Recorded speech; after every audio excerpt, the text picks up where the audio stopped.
Well, Ukraine और Russia के war को 6 महीने बीत चुके हैं, जिस बीच यूक्रेन और रशिया ने बहुत कुछ खोया है। लाखों में लोगों की जान चली गई और ह्यूमन रिसोर्स का भी काफी नुकसान हुआ है, जिसकी वजह से इनके नेबर कंट्रीज को भी यूक्रेन और रशिया के वॉर की वजह से भारी नुकसान हुआ है। इसके अलावा वॉर ने इंटरनेशनल हेडलाइंस में अपना दबदबा कायम किया हुआ है। कई यूरोपीय लोगों के लिए इस वक्त ने हिस्ट्री में एक टर्निंग पॉइंट दिखाया है और हमें फिर उस वक्त की याद दिलाता है जब वर्ल्ड वॉर 2 एंड होने के बाद दुनिया 2 गुटों में बट गई थी और लगभग वही मंजर हमें नजर आ रहा है। मानो रशिया वही बदला ले रहा है और वर्ल्ड में सुपर पावर बनाना चाहता है। लेकिन क्या आप जानते हैं, वॉर के 6 महीने बाद भी यूक्रेन रशिया के बीच लंबे वॉर के बाद ये दुनिया अभी भी खतरे में है। तो इसलिए आज की हमारी इस वीडियो में हम आपको रशिया वर्सेस यूक्रेन के 6 महीने बाद की कंडीशन के बारे में बताने वाले हैं। वेल, 6 महीने बाद रशियन फोर्स ने जो उम्मीद की थी वो यूक्रेन पर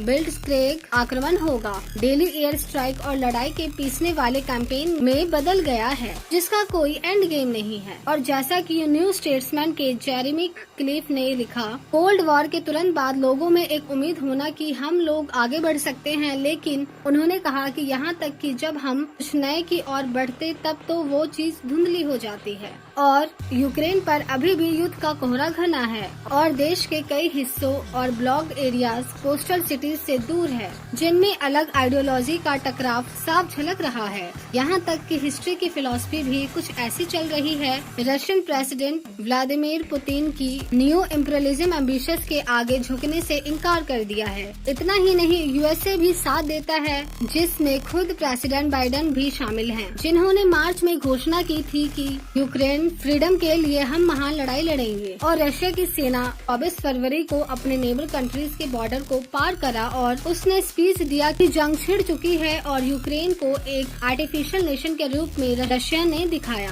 सोवियत यूनियन के डाउनफॉल की ट्रेजेडी को दूर करना था, जिसे पुतिन ने कहा दुनिया में ताकतों के संतुलन को बनाना है। दूसरे वॉर के दौरान पुतिन की इमेजिन रीबैलेंसिंग नहीं चल सकी क्योंकि यूक्रेन ने बहादुरी से आक्रमण का विरोध किया और कीव पर कब्जा करके रशियन सोल्जर्स को एक अपमानजनक वापसी के लिए मजबूर करा।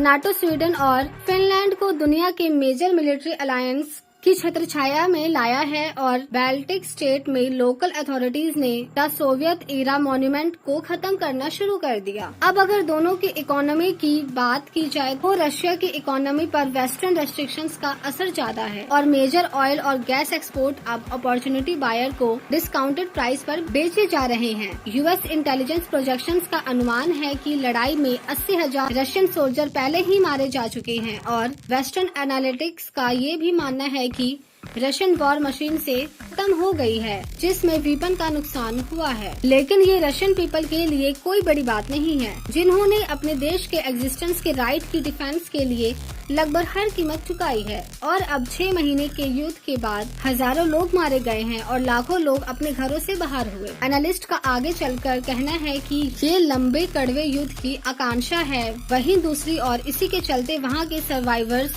के बारे में पता चला है, जिसमें ईमा ग्राहम ट्विटर हैंडल पर एक फोटो पोस्ट करती हैं और वो कहती हैं कि ये बच्चा कीव शहर में एक मिलिट्री टैंक पर पोज दे रहा है, जहाँ परिवार नष्ट हो चुके हैं। रशियन मिलिट्री इक्विपमेंट की परेड देखने के लिए उमड़ पड़े हैं। अब बात आती है कि कोई भी सरकार युद्ध के प्रभाव को मैनेज नहीं कर सकती है, जिसमें ग्लोबल एग्रीकल्चर सप्लाई चेन को झटका मिला है, जिसने अफ्रीका के हिस्से में फूड प्राइस को बढ़ा दिया और साउथ एशिया में सरकारें गिर रही हैं, जहां रशिया के साथ पीस या एडजस्टमेंट की बात की एक श्राप है। न्यूयॉर्क में एक सीनियर अफ्रीकन डिप्लोमेट ने रियूटर्स को बताया, हमारे लिए सबसे अधिक हैरान करने वाली विचार ये है कि इस तरह से संघर्ष को लंबे समय तक जारी रखने के लिए इनकरेज किया जा रहा है। 6 महीने के लंबे युद्ध पर जियोपॉलिटिकल कमेंटेटर ब्रूनो मार्कोस ने कहा कि ये तो शुरुआत है और आगे कुछ नहीं कहा जा सकता। दोस्तों, आपको क्या लगता है, इस कोल्ड वॉर में कौन पीछे हटेगा या फिर ये जल्द ही वर्ल्ड वॉर में बदल जाएगा, जहां फिर सारी कंट्रीज को आगे आना पड़ेगा? और अगर ऐसा हुआ तो इंडिया रशिया का साथ देगा या यूक्रेन का? अपना ओपिनियन नीचे कमेंट करके हमारे साथ जरूर शेयर करो।